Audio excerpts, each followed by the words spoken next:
We are back. This is part 2 of our interview with the very wonderful Dave, the raw food trucker. And Dave, you were just telling us about enzymes. Yeah. What I discovered for me is that when the body is flooded with everything it needs, the nutrients, the phytonutrients, the beta-carotenes, the antioxidants, everything that goes into all of this, the minerals, the vitamins, and your body actually starts absorbing all that, my food cravings went away. And in the course of a year and 3 months, I simply dropped 230 pounds. And I ate as much as I wanted, and I was never hungry. Excuse me. Sure. And I really want to impress upon people I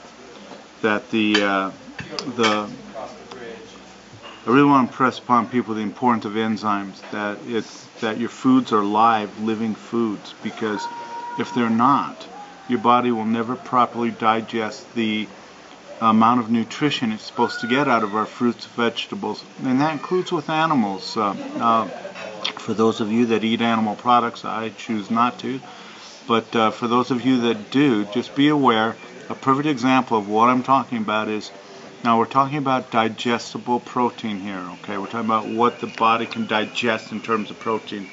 So you take a 1 pound cooked T-bone steak and you look on the outside of it, it's going to tell you how many grams of protein are in that meat. And it's correct in its raw state that's digestible to the human body. When you cook it to a medium cooked T-bone steak, if you eat 1 pound of dark green leafy salad, 1 pound, now I'm talking dark green leafy salads, I'm not talking about iceberg lettuce here. You're talking like spinach or kale? Spinach, kale, chard, yes, rhubarb, things like this. You will get the same amount of digestible protein. It was unfathomable to me when I first heard this. This was done by a study in Germany through the Max Planck Institute when they were actually studying about what is actually digestible. When you cook a steak, you alter the molecular structure of the meat and you kill the enzymes. So whether it makes no difference what type of food you're eating, the enzymes need to be active in it for you to properly digest the everything in that food. So, gosh, that's awesome. Yeah, it really is quite incredible. You've become quite the expert. And how about with the trucker community? What kinds of things have you done with them? I know because it certainly drew a lot of curiosity and interest when people saw, all your fellow truckers saw you pull up with all these coolers full of raw food, and they must have asked, like, what is that stuff, and what are you doing, Dave? Yeah, they did. Actually, my nickname for Dave the Raw Food Trucker came from a fellow trucker giving me a different CB handle. And he just said, you know, your CB handle is now Dave the Raw Food Trucker. That's where all that came from. That's all it is an old CB handle from when I used to drive a rig.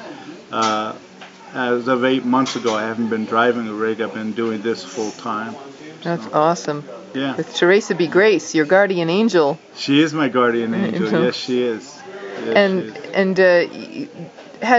do you know if anybody has, they certainly had a range of reaction to that, from incredulity to perhaps people might want to stick their toe into that world and see what that diet is like for them, and if nothing, certainly a lot of inspiration. Yeah, there was inspiration. There was also concern because I was losing the weight so fast. A couple of my truck driving buddies threw an intervention to get me off of raw foods. God, unbelievable. So it was quite the experience, what to happened, say the least. What happened out of that?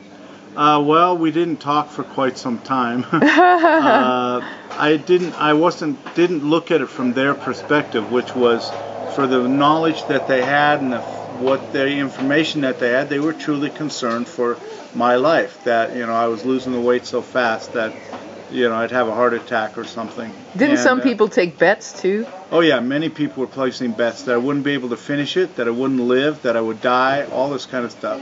Unbelievable. It was quite something. Then eventually, over 40 truck drivers have tried raw organic vegan and or juicing. that I'm affiliated with, that I know. That you know of? That's yeah. unbelievable, Dave. Yeah, God bless you. yeah. That is amazing. Yeah, one of them, it affected him so much that he retired and was looking into opening up an online raw food store. Wow. And look, that's all from your journey. So, The hearts and minds that you've touched. And I know you're continuing to unroll this, and you go around the country, right, in different speaking events? Now I do, absolutely. Gosh, that's absolutely. amazing. And I just really would like to, like what you just mentioned about myself. Well, Dave and Judith Whiting travel around the world. I call him Davy Appleseed because he drops these little bits of information to everybody. And the guy is just a vast wealth of information, as is Judith. These are folks who turned you on to raw food? Yes, food? They saved my life by turning me on to raw food. How did a trucker find raw food people? Those usually the paths do not cross. Yes.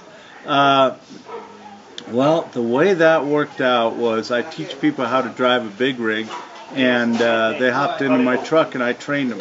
And I told them, well, I'm not going to be here long. I'm dying. And, so they were training. Wow, yeah, so for a job. I taught them how to drive a big rig, and they taught me how to live on the life force. That is an incredible connection. Yeah. I mean, if that really was not divine providence, that was what the beginning of what I recognized as synchronicity of events, which I believe are in all of our lives.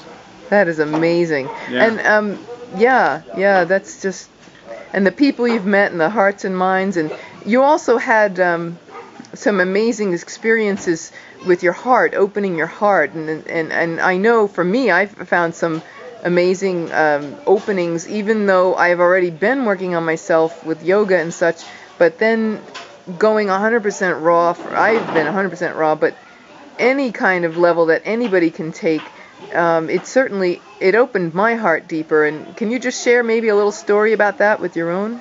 Sure. I'll share one of the several things that have happened to me.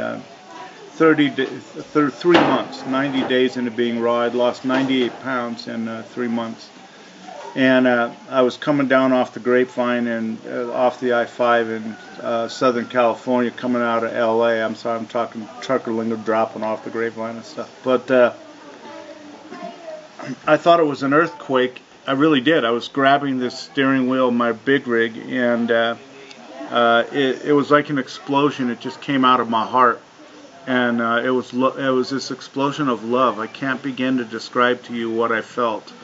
It was so intense that I had to pull the rig over to the side of the road, got out of the rig to the other side because I was weeping and weeping and weeping. It was just, I don't know how to describe it except this incredible, incredible love. And I'm remembering it now, and I was just tears of joy running down my eyes, and never having felt that before, like this deep. It was just phenomenally incredible.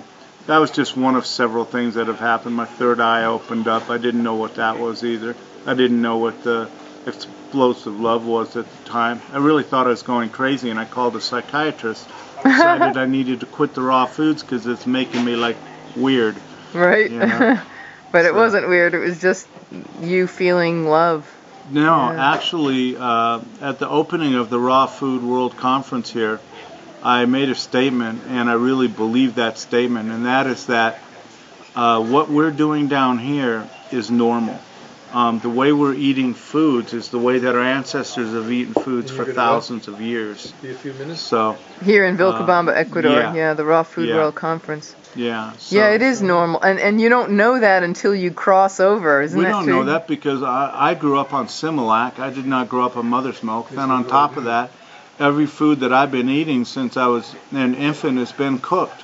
So this is the only reality that I know. So that's normal in our society.